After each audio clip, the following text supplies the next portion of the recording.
This program is possible by the support and prayers of partners and well-wishers of Jesus Redeems Ministries. प्रभु कह रहे हैं, आपको देखकर पुत्र तू मत डर। इस साल, केवल इस साल ही नहीं, अंतिम समय तक मैं तेरे संग रहूंगा। मैं तेरे संग हूँ, इसलिए तू मत डर। मेरी पुत्री तू मत डर, मैं तेरे संग हूँ। यही वचन प्रभु हमें दे रहे हैं। प्रभु का संग रहना ही काफी है। हमारे जीवन में केवल भलाई के ही कार्य होंगे, इसलिए प्रभु आपको ये वचन दे रहे हैं।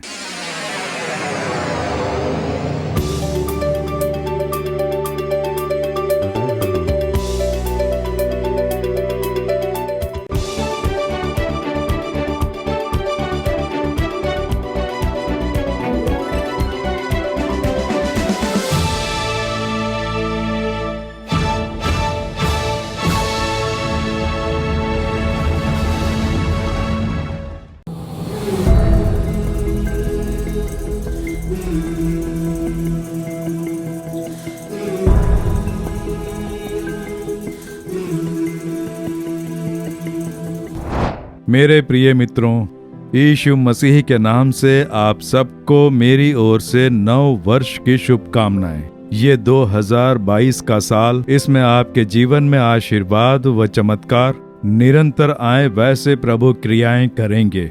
जैसे ही नया साल प्रारंभ होता है तो इसमें प्रभु की कौन सी मेरे लिए भलाइयां हैं, प्रभु मुझे कौन सा वचन देंगे, कैसे मेरा मार्गदर्शन करेंगे, ऐसा एक विचार हमारे मन में पैदा होता है। आम तौर पर मेरे सेवा कार्य की शुरुआत के दिनों से ही यीशु छुड़ाता है सेवकाई से जो भी जुड़े हैं, जो मासिक पत्रिकाएं पढ़ते हैं और जो ये सुसमाचार सुनते हैं, उनके लिए हर वर्ष उत्साह के साथ मैं प्रार्थना करता आ रहा हूँ। हम रोज जो प्रार्थना करते हैं वो अलग है। नया वर्ष जब आता है तो उसके लिए विशेष रूप से प्रतीक्षा करके प्रभु इस सेवकाई से जो लोग जुड़े हैं उनके लिए कौन सा आशीर्वाद रखा है, इस प्रकार से हम प्रार्थना करते हैं। तो प्रभु जो हमें वचन और प्रतिज्ञा देते हैं वो अपने लोगों में बांटकर उनके लिए प्रार्थना करना मेरी आदत है। ये आज 40 साल से ऊपर हो गए हैं और मैं निरंतर करता आ रहा हूँ, और इसके द्वारा अनगिनत लोग आशीर्वाद पाकर गवाहियां देते हैं। मैंने अपने सेवा कार्य में देखा है।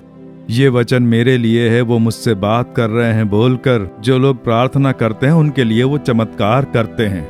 इन सब पर मुझे विश्वास नहीं है, ये लोग ऐसे ही बोलते हैं। इस बारे में ज्यादा सोचने की आवश्यकता नहीं है। जो भी अपनाकर विश्वास से प्रार्थना करते हैं उनके लिए प्रभु चमत्कार करते हैं। इस वर्ष परमेश्वर ने कौन सा वचन रखा है? जब प्रतीक्षा के साथ प्रार्थना की तो प्रभु ने विस्तार से एक बात बताई। यशायाह 41वां अध्याय, उसका 10वां वचन, मत डर क्योंकि मैं तेरे संग हूँ। प्रभु कह रहे हैं, आपको देखकर पुत्र तू मत डर। इस साल, केवल इस साल ही नहीं, अंतिम समय तक मैं तेरे संग रहूंगा। मैं तेरे संग हूँ, इसलिए तू मत डर। मेरी पुत्री तू मत डर, मैं तेरे संग हूँ। यही वचन प्रभु हमें दे रहे हैं। प्रभु का संग रहना ही काफी है। हमारे जीवन में केवल भलाई के ही कार्य होंगे, इसलिए प्रभु आपको ये वचन दे रहे हैं। तू मत डर ऐसा कह रहे हैं। वो क्यों ऐसा कह रहे हैं पता है? क्योंकि डराने वाले कार्य होंगे, डराने वाली घटनाएं भी होंगी, क्योंकि आने वाला समय अलग प्रकार का होगा। ये क्या, पिछले दिनों महामारी और अलग अलग बीमारियों से जूझकर हम बाहर निकले, आगे भी ऐसा ही रहेगा क्या? ये अंतिम समय है, आने का समय। इसलिए डराने वाली घटनाएं इस संसार में होती ही रहेंगी और ऐसी घटनाएं हमारे चारों ओर होंगी। लेकिन प्रभु कह रहे हैं, तू मत डर। चाहे कुछ भी हो जाए तू डरना नहीं। महामारी आ रही है, भूकंप आ रहे हैं, अकाल पड़ रहा है, इस प्रकार के कार्य हो रहे हैं। चाहे कैसे ही समाचार क्यों ना मिले, तुझे डरने की आवश्यकता नहीं है। क्यों पता है? मैं तेरे संग हूँ। आकाश व पृथ्वी के सृष्टिकर्ता, समस्त संसार को अपनी मुट्ठी में रखने वाला परमेश्वर, मैं तेरे संग हूँ। इसलिए तुझे डराने वाले कार्यों को तो स्थान ना दे। हिम्मत से रह, यीशु मेरे संग है, मैं डरूंगा नहीं। मुझे उन्होंने वचन दिया है, इसलिए चाहे कुछ भी हो जाए मुझे नुकसान नहीं होगा, मुझे क्षति नहीं पहुंचेगी। इस विश्वास से, संपूर्ण मन से इस वचन को अपना बना लें। ठीक है, प्रभु के संग रहने से क्या होगा? वो संग रहेंगे तो हर प्रकार का आशीर्वाद हमें मिलेगा। लेकिन पवित्र शास्त्र के 3 वचन आपको बताकर उन आशीर्वादों के लिए आपके लिए प्रार्थना करूंगा। यिर्मयाह नामक पुस्तक, उसका पहला अध्याय 19वां वचन। प्रभु कह रहे हैं, तुझे बचाने के लिए मैं तेरे साथ हूँ। ये यहोवा की वाणी है। सबसे पहले तुझे बचाने के लिए मैं तेरे साथ हूँ। प्रभु जब हमारे संग रहेंगे तो सबसे पहला कार्य वो करते हैं रक्षा करना। मैं 14 साल की उम्र में जब हमारा परिवार यीशु से अनजान था तो मैं बीमार पड़ गया था, हृदय फूल गया था, मैं मरने वाला था। तब यीशु ने मुझे खोजकर, मुझे छूकर चंगा किया। यीशु ने मेरे लिए चमत्कार करके मेरी मरण शैया को बदल दिया। मैं नहीं बचूंगा, मैं मर जाऊंगा, कुछ ही दिन जीऊंगा, ऐसा डॉक्टरों ने कहा है। लेकिन प्रभु ने मुझे अद्भुत चंगाई दी। इस बात की खुशी है ना। हमारे घर में मृत्यु का डर था, मेरे मन में मरने का डर, उस डर को प्रभु ने दूर किया। मुझे बहुत प्रसन्नता हुई, खुशी हुई। लेकिन 3 साल के बाद एक बार फिर प्रभु से भेंट हुई। उसके बाद प्रभु ने जो मुझसे कहा कि तूने चंगाई पा ली है लेकिन तू स्वर्ग लोक नहीं आ सकता। मैंने तुझे मरण शैया से छुटकारा दिलाया, इसी बात से तू स्वर्ग लोक नहीं जा सकता। प्रभु तुम ये क्या कह रहे हो? तुमने ही तो मुझे छूकर चंगा किया। मेरा प्रेम और सामर्थ्य तुझे मैंने दिखाया, लेकिन तुझे उद्धार पाना है। अपनी आत्मा में उद्धार पाकर, पापों से छुटकारा पाकर, पापों से क्षमा पाने पर ही स्वर्ग लोक जा पाएगा। उसके लिए क्या करूं? अपने पापों से मन फिराना होगा। जब पवित्र आत्मा ने मुझे ये बताया, अपने पापों को प्रभु के समक्ष रखकर, रोकर, मन फिराने के बाद, पापों से क्षमा पाकर, उद्धार पाने के बाद मुझे खुशी मिली। तो इसीलिए वो मुझे खोज कर आए और मेरे लिए चमत्कार किया। आपने देखा, तो उनके लिए जरूरी है हमारी आत्मा का उद्धार होना। क्या आपने उद्धार पाया है? क्या आपके पाप क्षमा हुए हैं? ये साल आपके लिए उद्धार पाने का साल है। अभी तक आपका उद्धार नहीं हुआ है तो आज से ही, इसी साल में ही मन फिराएं उद्धार करने के लिए। स्वयं प्रभु आपसे भेंट कर रहे हैं। केवल आप ही नहीं, एक बार एक पिता मिलने के लिए आए और आके कहा, भाई मैं गैर मसीही परिवार में था लेकिन यीशु के बारे में जान गया। मैंने पापों से मन फिराया, उद्धार पा लिया, मुझे बहुत ज्यादा खुशी हो रही है। लेकिन पत्नी और बच्चों से जब बताता हूँ तो वो विश्वास नहीं करते हैं, वो नहीं अपना रहे हैं। ये क्या हमारी कुल देवी हैं, कितने ही देवी देवता हैं, तुमने उन्हें छोड़ दिया बोलकर मुझे डांटते हैं। मैं अपनी खुशी के बारे में जब बताता हूँ तो भी वो समझ नहीं पाते हैं। तो मैंने कहा, ठीक है, आप चिंता ना करें, आप जाके उनसे बहस ना करें, झगड़ा भी ना करें। उसके लिए आसान सा एक तरीका है। तो उसने पूछा, कौन सा? प्रेरितों के काम 16वें अध्याय के 31वें वचन में एक प्रतिज्ञा दी गई है, प्रभु यीशु मसीह पर विश्वास कर तो तू और तेरा घराना उद्धार पाएगा, ऐसा वचन दिया है। तो आपने उद्धार पाया है, इसलिए आपका पूरा घराना यीशु के उद्धार की योजना में आ गया है। आप जो प्रार्थना करेंगे उससे उनका उद्धार होगा। अच्छा, इस वचन को बोलकर सप्ताह में एक बार उपवास रखकर मेरा उद्धार किया है, इस वचन अनुसार मेरे घराने का उद्धार हो बोलकर प्रार्थना करें, देखिए क्या होता है। ऐसा कहा। ठीक है भाई, मैं प्रार्थना करूंगा बोलकर गए। कुछ महीने बाद फिर से आए। मेरी पत्नी और बच्चे सबने उद्धार पा लिया है, सबने यीशु को अपना लिया है। उनके चेहरे पर ऐसी खुशी दिख रही थी कि मेरे परिवार ने उद्धार पा लिया। यह खुशी की बात है। प्रभु आपको वचन दे रहे हैं, मेरे पुत्र, मेरी पुत्री, मैंने तेरा उद्धार किया, तेरे घराने का उद्धार करूंगा। मैंने तेरे परिवार को उद्धार की योजना में रखा हुआ है। तो ये साल आपके घराने के उद्धार का साल है। आपके घर में जिनका उद्धार नहीं हुआ, उसके लिए प्रेरितों का काम अध्याय 16 का 31वां वचन बोलकर आप निरंतर प्रभु के समक्ष प्रार्थना करते रहें। प्रभु ने छुएंगे, उनका उद्धार करेंगे, पूरा परिवार उद्धार पाएगा, घर में प्रसन्नता आएगी। इसीलिए तो प्रभु आपके संग हैं, पूरे घराने का उद्धार करने के लिए। केवल इतना ही नहीं, आपके मित्र, आपके साथ काम करने वाले, जान पहचान वाले, सबका उद्धार करके प्रभु प्रसन्नता देकर उन्हें आनंदित करेंगे। ठीक है। दूसरा, प्रभु क्यों हमारे संग हैं? जब ऐसा सोचते हैं, यिर्मयाह 15वें अध्याय के 20वें वचन में प्रभु एक बात कह रहे हैं, मैं तुझको उन लोगों के सामने पीतल की दृढ़ शहर पनाह बनाऊंगा। वे तुझसे लड़ेंगे परंतु तुझ पर प्रबल न होंगे, क्योंकि मैं तुझे बचाने और तेरा उद्धार करने के लिए तेरे साथ हूँ। प्रभु कह रहे हैं, केवल तुझे बचाने के लिए नहीं, तेरा उद्धार करने के लिए मैं तेरे साथ हूँ। तू मत डर, तुझे बचाने के लिए मैं तेरे साथ हूँ। तो ये विपत्तियां पैदा करने वाले दुष्ट लोगों का संसार है। हम जिस संसार में जी रहे हैं बहुत ही डराने वाला है। हमें कुछ भी करके उसमें फंसाना चाहते हैं, वो हमें डराना चाहते हैं। एक तरफ हमारे विरोध में खड़े होने वाले दुष्ट लोग हैं, शेर की तरह हमें चबा के खाने वाले लोग हैं।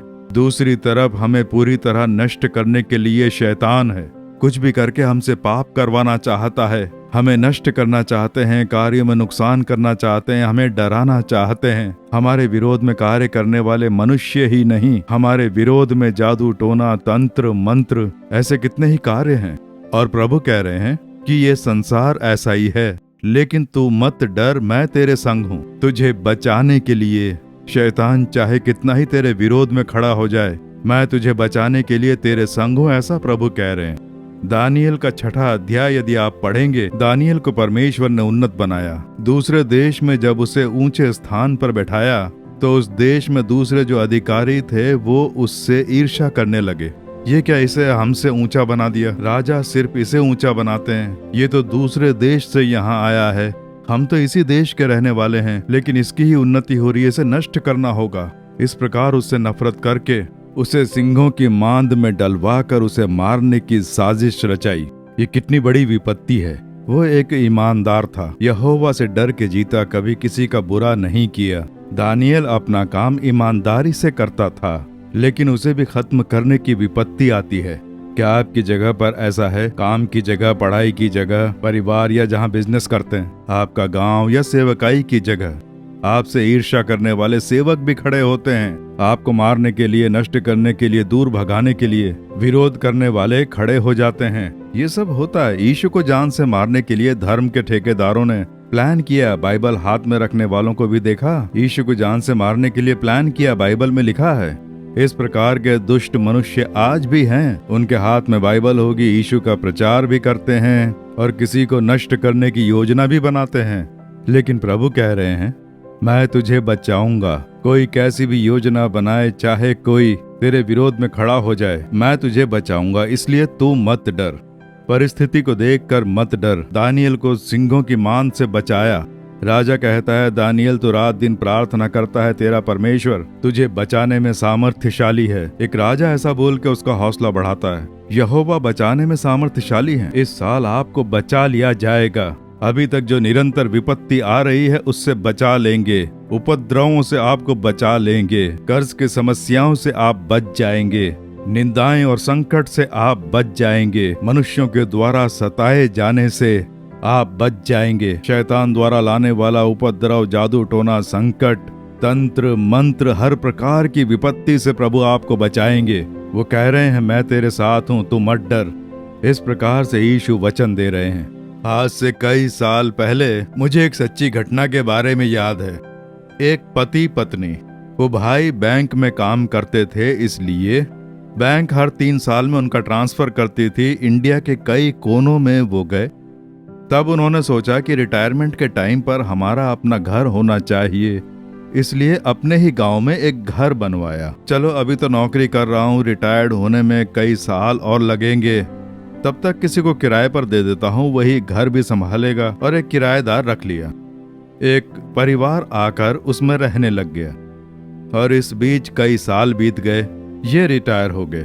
तब सोचा कि अपने ही गांव में जाकर अपने ही घर में आराम से रहेंगे। और वो आए तो उस किराएदार ने कहा, मैं इतने सालों से रह रहा हूँ, मैं खाली नहीं करूंगा, तुम कहीं और जाकर किराए का मकान देख लो, ऐसा कहा।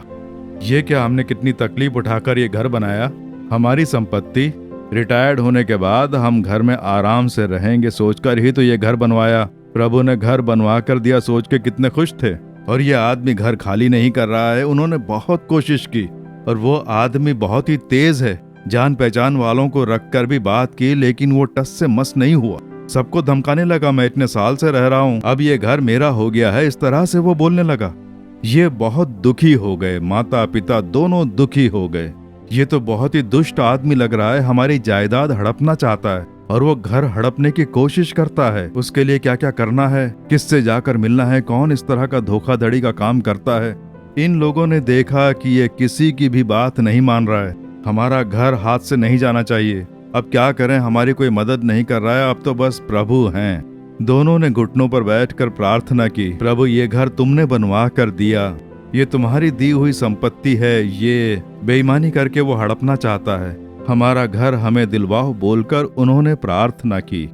और इसने जाकर क्या किया, इन पे जादू टोना करवा के इन्हें मार देना है या कुछ भी करके इन्हें शहर से निकालना है, ऐसा बोलकर एक मांत्रिक से जाकर वो मिला। इस प्रकार से उन दोनों का फोटो उसे देकर इन्हें नष्ट कर देना है, मार देना है, यहाँ से भगा देना है। तो उसने कहा ठीक है, मुझे इतना पैसा दे, मैं अपने जादू टोने से उन्हें कहीं का नहीं छोड़ूंगा, नष्ट कर दूंगा। और देखिए तुरंत यह आदमी पैसे दे देता है। दुनिया कैसी है आपने देख लिया। आज इस दुनिया में ऐसे ही तो कार्य हो रहे हैं कई जगहों पर। अब देखिए एक विशेष दिन आधी रात में बैठकर लहू की बलि चढ़ाकर दोनों का फोटो रखकर उसने जादू टोना करना शुरू किया। जादू टोना करने पर दुष्ट आत्मा आती है और उस दुष्ट आत्मा को भेजकर सामने वाले को वश में करते हैं, नष्ट करते हैं, उसे ही कहते हैं जादू टोना। और ये मांत्रिक आधी रात में मंत्र पढ़कर जोर से श्लोक बोले जा रहा है। सोचा वो दुष्ट आत्मा आएगी, लेकिन बहुत भारी प्रकाश, वो प्रकाश देखकर कोई भी कांप जाए, ये क्या इतना बड़ा प्रकाश। तब ध्यान से देखा तो यीशु हैं। यीशु का मांत्रिक से क्या संबंध। इसने मंत्र पढ़कर दुष्ट आत्मा को बुलाया, लेकिन यीशु आके खड़े हुए। तो मेरी संतान के विरोध में मंत्र पढ़ रहा है, ये मेरी संतान है, इनके विरोध में यदि तू मंत्र पढ़ेगा तो मेरे हाथ तेरे विरोध में खड़े होंगे, तुझे बुरी तरह नष्ट कर दूंगा। वो पूरा कांप गया, मुझे माफ कर दो, माफ कर दो, ऐसा कहा। प्रभु ने कहा तुरंत वो इनका घर खाली कर दें, इस प्रकार से जाके उनसे बोल। ऐसा बोलकर यीशु वहां से लुप्त हो गए। बस फिर क्या, मांत्रिक बुरी तरह से कांपने लगा। अगले दिन उसे बुलाया कि ये घर तुम्हारे लिए ठीक नहीं है, तुम इस घर में रहे तो किसी की मृत्यु हो जाएगी, एक बहुत बड़ी विपत्ति आने वाली है, इसलिए तुम तुरंत ये घर खाली करके दे दो, तभी तुम्हारे परिवार की रक्षा हो पाएगी, ऐसा इसने कहा। जैसे ही मांत्रिक ने कहा, इन्होंने डर के मारे घर खाली कर दिया और चाबी उन्हें लौटा दी। वो सामर्थ्यशाली परमेश्वर है। हजारों मंत्रवादी एक साथ तुम्हारे विरोध में मंत्र क्यों ना पढ़ें, तुम्हारा कुछ नहीं कर पाएंगे, कोई नुकसान नहीं कर पाएंगे, क्योंकि वो कह रहे हैं मैं तेरे संग हूँ। आकाश व पृथ्वी के सृष्टिकर्ता, शैतान का सर कुचलने वाले, शैतान की शक्ति क्रूस पर चूर चूर करने वाले परमेश्वर, शैतान की शक्ति को पैरों से रौंदने वाले परमेश्वर, मैं तेरे संग हूँ, तू मत डर, ऐसा कह रहे हैं, आपको देखकर कह रहे हैं। इसलिए जहाँ काम करते हैं, जहाँ बिजनेस करते हैं या जहाँ रहते हैं, जीते हैं, सेवकाई करते हैं, वहाँ आपका बुरा चाहने वाले चाहे कितने ही लोग क्यों ना हों, हर कार्य में वो आपको बचाने वाले सामर्थ्यशाली हैं। हर एक संकट से, पैसों की समस्या से, बीमारी से, महामारी से, वेदनाओं से आपको बचाने में वो सामर्थ्यशाली हैं। इसीलिए तो आपके संग हैं। बीमारी के कारण आप उदास हैं, प्रभु कह रहे हैं मैं तुझे चंगा करूंगा।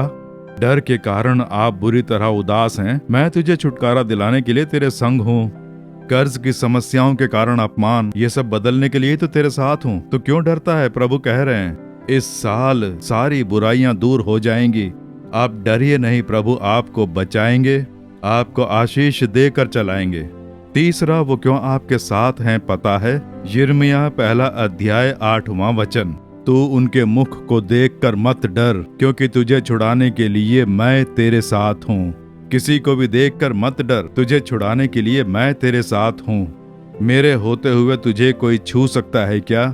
मेरे होते हुए किसी की क्या हिम्मत कि तुझे छू पाए? तू किसी से भी मत डर, मैं तेरे संग हूं ना। दुष्ट मनुष्यों से तू क्यों डरता है? तू मत डर, परिस्थिति को देखकर मत डर। ये अंत का समय है, अंतिम समय में विपत्तियां इसी प्रकार से आती ही रहेंगी। भूकंप भी आएंगे, महामारी आएगी, अकाल पड़ेगा, समुद्र से उठने वाली विपत्तियां आएंगी, अग्नि के द्वारा भी क्षति पहुंचेगी, प्रकृति के द्वारा होने वाली क्षति आने वाले समय में और तेजी से बड़े बड़े भूकंप भी आएंगे। बहुत ही भारी क्षति, देश को नुकसान पहुंचाने वाले कार्य होंगे। तूफान से, बारिश से, पानी से, समुद्र से, अग्नि के द्वारा भी भारी विनाश होगा, ठंड से। इस प्रकार आते हुए आप बहुत कुछ देखेंगे। आपके देश में भी आएगा, आपके गांव में, आपके शहर में, कहीं भी आ सकता है, लेकिन प्रभु कह रहे हैं तुझे मैं बचाऊंगा।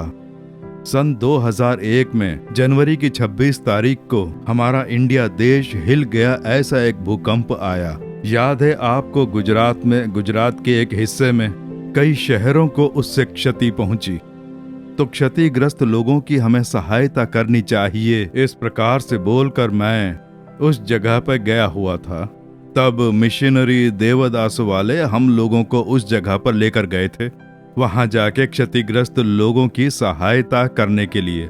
वहां जाकर 150 किलोमीटर का हमने सफर किया। कई गांव, कई शहरों को हमने वहां देखा।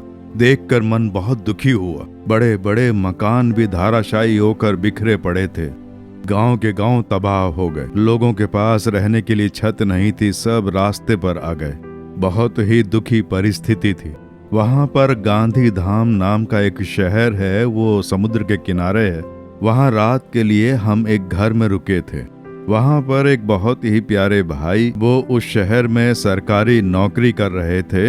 यीशु पर विश्वास रख के प्रार्थना करने वाला एक अच्छा परिवार, उन्हीं के घर हम रुके हुए थे। तो मैंने उससे पूछा कि जब ये अर्थक्वेक आया, यानी भूकंप जब आया, तो तुम कहाँ थे, तुम्हें कैसा महसूस हुआ, पूछा। तो उसने बताया कि सुबह वाइफ किचन में काम कर रही थी और मेरे बच्चे जो हैं वो स्कूल और कॉलेज के लिए निकलने वाले थे। मैं अखबार पढ़ रहा था और एकदम से पूरा घर हिलने लगा। कुछ तो हुआ है। जब मेरी समझ में ये बात आई तो सबको बोला घर से बाहर आओ। मेरी पत्नी और बच्चे सब लोग घर से बाहर आ गए और बाहर जो कैंपस है उसमें वहां आकर खड़े हो गए। और उसने बताया मेरे पैरों के नीचे ये जमीन करीब 2.5 फीट ऐसे ऊपर उठकर नीचे 2 बार हुआ। जमीन पैरों के नीचे से 2.5 फीट ऊपर नीचे हो जाए तो सोचिए कैसा लगेगा। उसके बाद फिर क्या, धड़ धड़ धड़ धड़ आवाज आने लगी। जहां भी देखो लोगों का शोर मचने लगा, चीखने चिल्लाने की आवाजें, बड़े बड़े मकानों के ढहने की आवाजें मैंने सुनी। तुरंत मैं भाग कर गया और जो मलबे के नीचे लोग दबे हुए थे, चिल्ला रहे थे, उन्हें निकाल कर अस्पताल भेजा। ऐसे लोगों की सहायता करने की प्रभु ने कृपा की, ऐसा उसने बताया। उसके बाद मैंने उससे पूछा, इतना सब बता रहे हो तो यहाँ पर उसमें तुम्हारा नुकसान कितना हुआ था? तभी उसने मुझे एक बात बताई। ब्रदर, बहुत ही आश्चर्य की बात है, आप स्वयं देखें, हम इस गली में रहते हैं, इसके इस तरफ भी घर हैं, उस तरफ भी घर हैं, सामने भी घर हैं और पीछे भी घर हैं। इस भूकंप से यहाँ के सारे मकानों को नुकसान पहुंचा। मैंने जाकर कई जगहों पर देखा, बड़े बड़े जो बंगले थे, बड़ी बड़ी बिल्डिंगें झुककर टेढ़ी हो गई थीं, कभी भी गिर सकती हैं, उनमें जाने के लिए मना कर दिया। कोई मकान में मत जाना, कभी भी गिर सकता है, ऐसा बोलकर कई मकान तो मलबे में बदल गए और कई मकानों में दरारें पड़ गईं। बाहर से देखने पर जैसे किसी ने बड़े बड़े बंगलों को बीच में से चीर दिया हो। करोड़ों रुपए से बने बड़े बड़े बंगले भी मैंने वहां पर देखे। कोई अपने घर में नहीं जा रहा था, सब घर के बाहर टेंट लगाकर ही रह रहे थे। उसने मुस्कुराते हुए बताया कि इस पूरे एरिया में केवल हमारा परिवार ही घर के अंदर रह रहा था। कैसे? जब मैंने पूछा तो बताया कि हमारे मकान में एक छोटी सी दरार भी नहीं आई, कहीं कोई क्रैक भी नहीं हुआ। प्रभु ने इस तरह से हमें बचाया। उसके कहने के बाद मैंने सारे कमरों में जाकर देखा, हर एक रूम में जा जाकर मैंने देखा कि कहीं शायद कोई दरार पड़ी हो, लेकिन छोटी सी दरार भी नहीं। भूकंप का असर उनके घर पर भी था। 2.5 फीट तक जमीन ऊपर नीचे हुई। इस तरफ के मकान गिरे पड़े हैं, उस तरफ के मकान गिरे पड़े हैं, सामने पीछे हर मकान को नुकसान पहुंचा। घर के अंदर कोई नहीं रुका, सब घर के बाहर टेंट लगाकर बड़े बड़े अमीर लोग भी।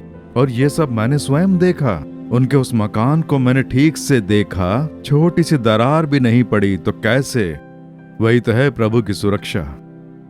ये भला कैसे हो सकता है? यही तो है गॉड्स प्रोटेक्शन। वही है सर्व सामर्थी परमेश्वर। वो प्रभु के संतान है, सब परिवार प्रार्थना करते हैं और प्रभु के साथ जुड़े रहने से प्रभु संग में रहे, और ये प्रभु ने ही बचाया है।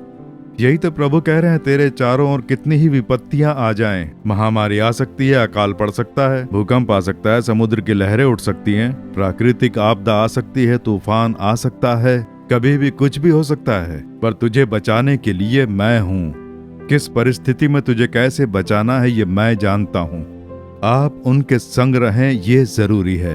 नाम के लिए यीशु पर मैं भरोसा रखता हूँ, प्रार्थना करता हूँ, चर्च भी जाता हूँ। क्या यीशु के संग हैं? उनसे आपका क्या संबंध है? वो आपके हृदय में वास करते हैं? आपके घर में यीशु हैं क्या? यीशु के नापसंद कार्य घर में करके मेरे संग यीशु है ऐसा कहेंगे तो आपका विश्वास गलत होगा ना। उनकी पसंद के कार्य करेंगे तभी वो आपके संग रहेंगे ना। रविवार के दिन 2 घंटे के लिए चर्च जाएंगे तो 2 घंटे ही प्रभु आपके संग रहेंगे। उसके बाद अपनी इच्छा से कार्य करते हैं ना, तब आपके संग कैसे रह पाएंगे? तो इस नए वर्ष में प्रभु के संग रहने के लिए समर्पित हो जाएं। बाइबल पढ़ें, प्रार्थना करें, पवित्र आत्मा में लीन होकर प्रार्थना करें, प्रभु के संग रहें। आप ऐसे रहेंगे तो प्रभु हर एक विपत्ति से बचाकर आपकी रक्षा करेंगे।